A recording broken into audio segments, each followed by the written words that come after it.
Continuando con la programación de acciones aquí para el jugador amarillo.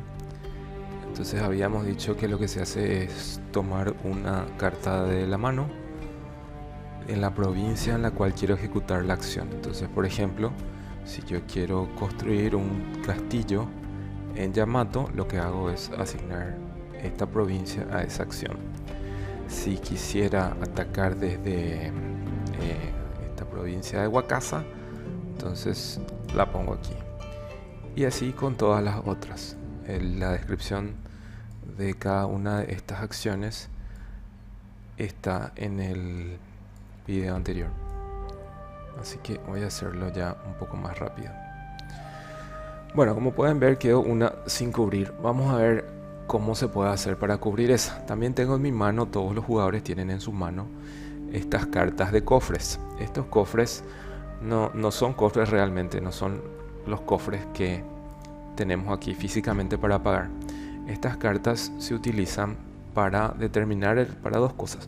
Para determinar el orden de turnos en una pequeña subasta que vamos a tener ahora. Y también se pueden utilizar, esta por ejemplo, esta no tiene ningún cofre, esta tiene 1, 2, 3, 4. Esto es como un compromiso de pago, o sea, si yo asigno esta carta, si la utilizo en la subasta, me estoy comprometiendo a pagar esta cantidad de cofres. Esta que no tiene ninguno, significa que no se paga nada. Yo podría, por ejemplo, utilizar alguna de estas cartas para cubrir esta acción que quedó libre. Yo podría, por ejemplo, utilizar esta que tiene 1, la asigno acá a esta acción. Entonces ahí está absolutamente todo cubierto y nadie sabe cuál es la que en realidad no voy a ejecutar, ¿verdad? La que no voy a ejecutar es aquella a la cual asigné una de estas cartas de cofre. Lo mismo ocurriría aquí con este jugador, ¿verdad? Tomaría una de sus cartas de cofre y la utilizaría ahí, ¿verdad? Siempre dando la vuelta antes de bajar. Lo mismo ocurriría también acá, ¿verdad? Bien, entonces lo siguiente es determinar el orden de turnos. Para eso vamos a hacer uso de unas cartas especiales que tiene el juego que están aquí. Y como les decía, el determinar el orden de turnos es importante porque es ese en el orden en el que se van a ir ejecutando las acciones. Por ejemplo, confiscar arroz primero va a ser el jugador que vaya primero en la ronda. Después va a hacerlo el siguiente. Confiscar arroz tal vez no sea tan importante el orden de turnos, pero sí en el tema de los ataques, sí en el tema de reforzar tropas o desplegar tropas. Ahí sí influye bastante quién vaya primero o quién vaya segundo en el turno. Entonces tenemos aquí estas cartas especiales, que son las que se utilizan para eso, y tenemos estos 5 slots aquí arriba, que es para cada una de estas cartas. Entonces esto se distribuye al azar aquí. Y estas cartas tienen un bonus, cada una de ellas.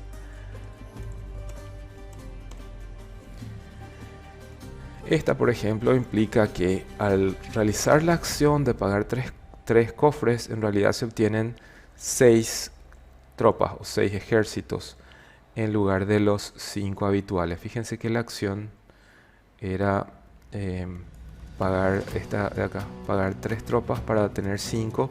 El jugador que tenga aquella carta de allá va a pagar 3 y en realidad va a obtener 6. ¿Sí? Entonces esta permite tener más un cofre al momento de realizar la acción de cobrar impuestos. Si una provincia, tenemos por ejemplo aquí esta que este jugador rojo asignó acá, es la provincia de Mimasaka y da 7 cofres. Es muchísimo. Si él tuviera esta carta de bonus, en realidad tendría 8 cofres al cobrar impuestos. Esta otra permite agregar un ejército al momento de atacar. Esta otra permite cobrar más 1 de arroz, igual que esta, pero al momento de cobrar arroz. Y esta permite tener más un ejército a la hora de defender. Entonces esas son las cartas de bonus que también determinan el orden de turnos. Entonces en este momento es que tiene lugar la subasta, como para que aquel jugador que gana la subasta pueda elegir dónde va a ubicar a su carta de personaje. que eso a su vez determina el orden de turnos. O sea, el que se lleve esta carta, este bonus, va a jugar primero. El que se lleve, supongamos, seguimos en el ejemplo a 3 jugadores. El que se lleve, si los siguientes jugadores se llevan esta carta y esta carta, entonces eso sería segundo y tercero. ¿Sí? Vamos a suponer, ¿cómo hacemos para pujar en la subasta y poder elegir el lugar donde queremos? Bueno, entonces eso se hace con las cartas de cofres que tenemos en la mano. Esto, como siempre, no es que una carta vale esa cantidad de cofres, sino que es más bien una promesa de pago de esos cofres, ¿sí? Entonces, si este jugador amarillo está muy interesado en ganar la subasta como para poder elegir o ir primero, o tal vez quiere elegir sí o sí alguno de los beneficios, tal vez le interesa mucho este para defensa, entonces para que nadie lo agarre antes que él, entonces dice: voy a poner la mayor cantidad de cofres que se puede ofertar, que es 4, y lo pone aquí en esta zona del tablero. Es para las cartas de subasta. Termina, pasa el turno al jugador rojo. El jugador rojo podría decir: la verdad que no me interesa mucho el salir primero o segundo, no voy a gastar en esto. Entonces puede ofertar esta, que es nada, ¿sí? No tiene ningún cofre ahí y va, ¿sí?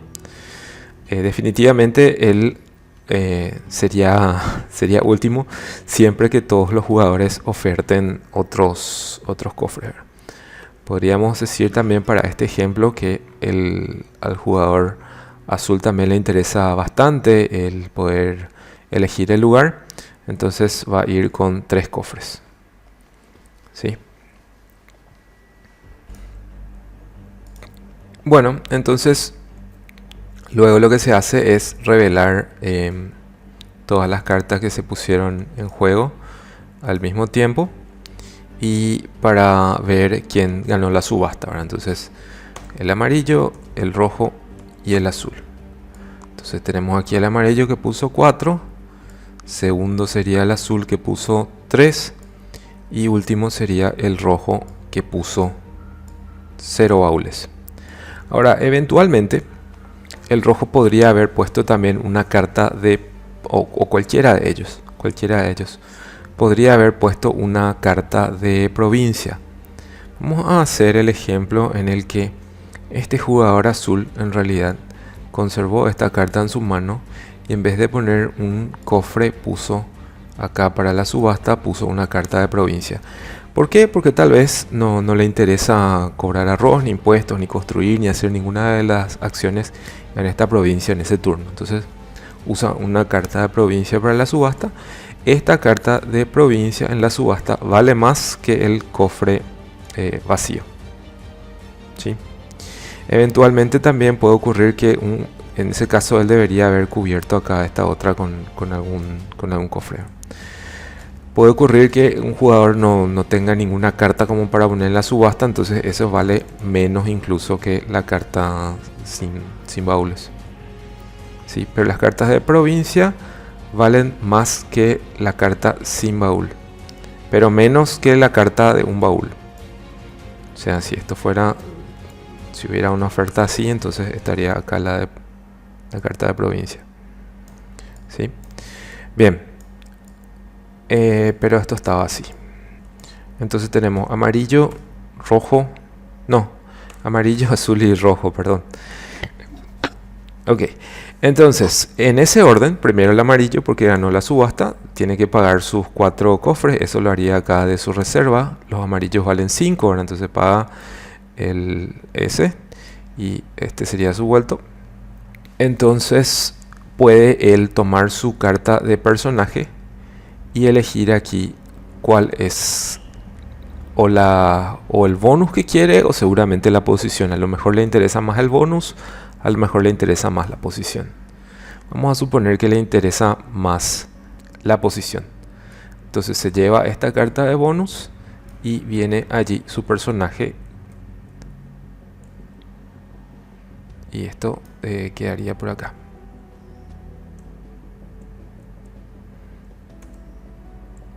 puede estar visible porque es el bonus que está activo para él durante esta ronda. ¿Sí? El siguiente sería entonces el jugador azul. El jugador azul decide que en realidad le interesa más defender que ir primero. Entonces se lleva esta carta que tiene un bonus defensivo. Y el rojo, que no pagó nada, entonces él decide que estará llevándose uno más de arroz en la acción de cosecha de arroz o de confiscar arroz. Bueno, entonces esa es la forma en la que se determina el orden de turnos, el orden en el que se van a ir ejecutando.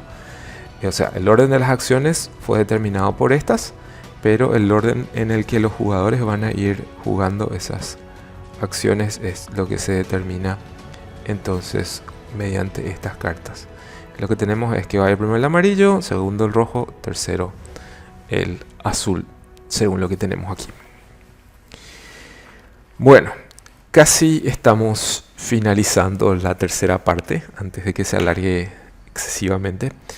Lo último que tenemos que hacer antes de empezar una ronda y empezar definitivamente el juego, también tenemos que revisar, eso será en el último seguramente, revisar cómo funciona la mecánica de combate, que es utilizando esta torre. Es súper, nunca vi nada similar en otro juego.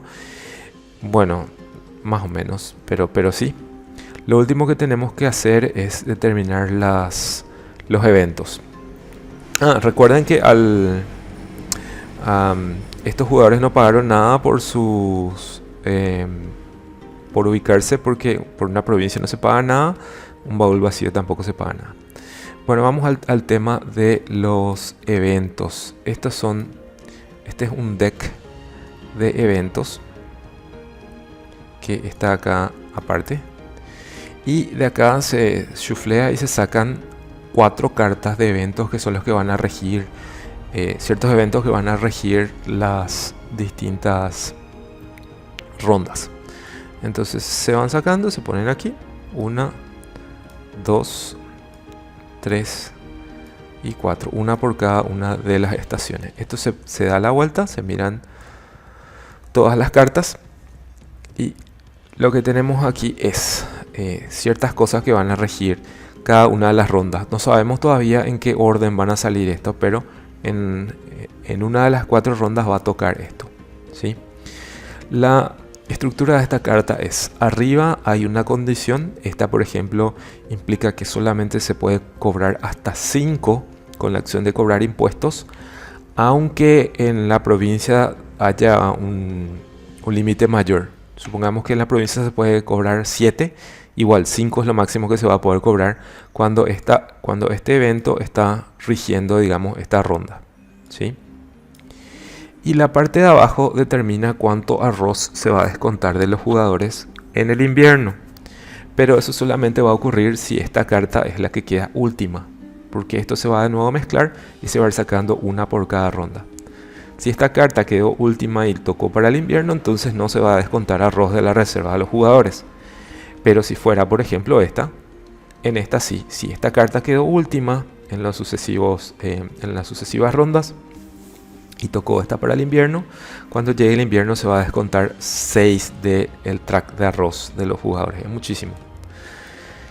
El evento que tiene esta carta en la parte superior significa que cuando se invade una provincia que tenga un castillo, entonces el jugador que está defendiendo recibe un ejército más de su reserva para el combate.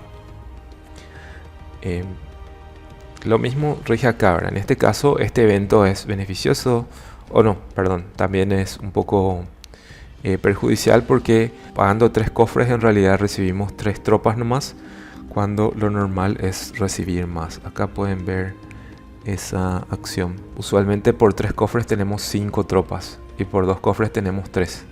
En cambio acá por 3 nos da 3 y por 2 nos da 2, o sea, es menos.